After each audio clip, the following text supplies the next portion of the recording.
Social media Facebook પર dummy વેબસાઇટો બનાવી લોભામણી જાહેરાતો આપી દેશભરમાં લોકો સાથે છેતરપિંડી કરતી ટોળકીને વરાછા પોલીસે ઝડપી પાડી હતી।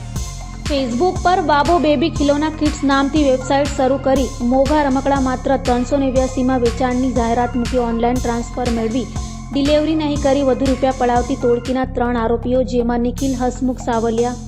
અવનિક ભરત વઘાસિયા અને લક્ષંત ઉર્ફે ભૂરિયો પંકજ ડાવરાને વરાછા પોલીસે ઝડપી પાડી છે। તો ટોળકી નાની રકમની છેતરપિંડી કરતી હતી, જેથી ફરિયાદ ન થાય તો ટોળકીના બેંક એકાઉન્ટમાં લાખો રૂપિયાનું ટ્રાન્ઝેક્શન થયું હોવાનું સામે આવ્યું છે।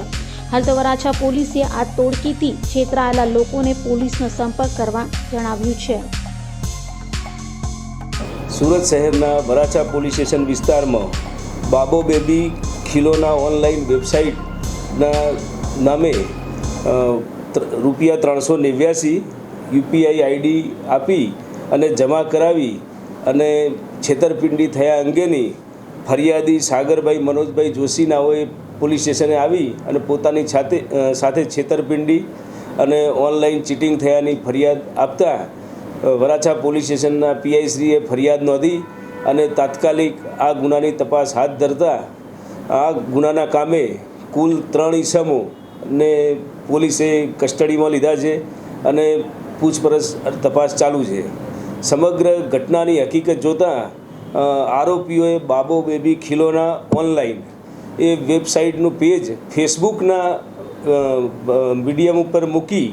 અને કસ્ટમરને પોતે આ રીતે 389માં રમકડા બાળકોના રમકડા મળશે એ પ્રકારની જાહેરાત આધારે જે તે કસ્ટમરે પોતે ઓનલાઈન ₹389 આરોપીઓના ખાતામાં જમા કરાવતા આરોપીઓએ પોતે આ પ્રોડક્ટ જે રમકડા ટોયઝ છે એ નહીં આપી અને આ વેબસાઇટનો ઉપયોગ કરીને લોકો સાથે છેતરપિંડી કરવા અંગેની ફરિયાદના બાબતે પોલીસ સ્ટેશનમાં તપાસ હાથ ધરવામાં આવી છે। 3 આરોપીઓ પૈકી એક આરોપી જે મુખ્ય આ જેને વેબસાઇટની લિંક બનાવેલી એની પણ મેઇન આરોપીની ધરપકડ કરેલ છે, તેમજ ફેડરલ બેંક જોડે જે યુપીઆઈ આઈડી કનેક્ટ કરેલું એ આરોપીની પણ ધરપકડ કરવામાં આવેલી છે અને જરૂરી બેંક પાસેથી માહિતી માગી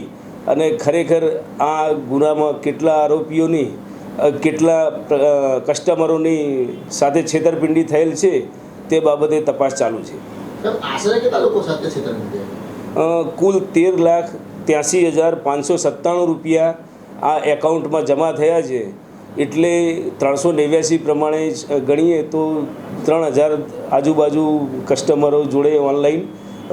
ચીટિંગ થયું હોય તેવું કહી શકાય। અને યુપીઆઈ આઈડી તેમજ બેંક ડિટેલના આધારે કસ્ટમરો, કારણ કે ઓનલાઈન ચીટિંગ થયું છે એટલે કસ્ટમર પણ આખા ભારત દેશમાંથી ગમે ત્યાંથી હોઈ શકે, એટલે એની પણ તપાસ ચાલુ છે। સર, કેટલી ગંભીર બાબત છે, લોકો શું સાવચેતી રાખી આ બાબતે? કારણ કે આ પ્રકારની લલચામણી અને લોભામણી વાત હોય ત્યારે 389 જેવી નાની એમાઉન્ટના લીધે લોકો પોતે અને એની અંદર ઇઝીલી મની ટ્રાન્સફર કરી અને પ્રોડક્ટની વસ્તુ લેવા માટે પ્રેરાય છે, પરંતુ આ એક ગુનો નોંધવાથી અને આરોપીની ધરપકડ થવાથી લોકોમાં જાગૃતતા વધશે અને આ પ્રકારના ચીટિંગ કરનાર ઈસમો ઉપર પણ રોક લાગશે।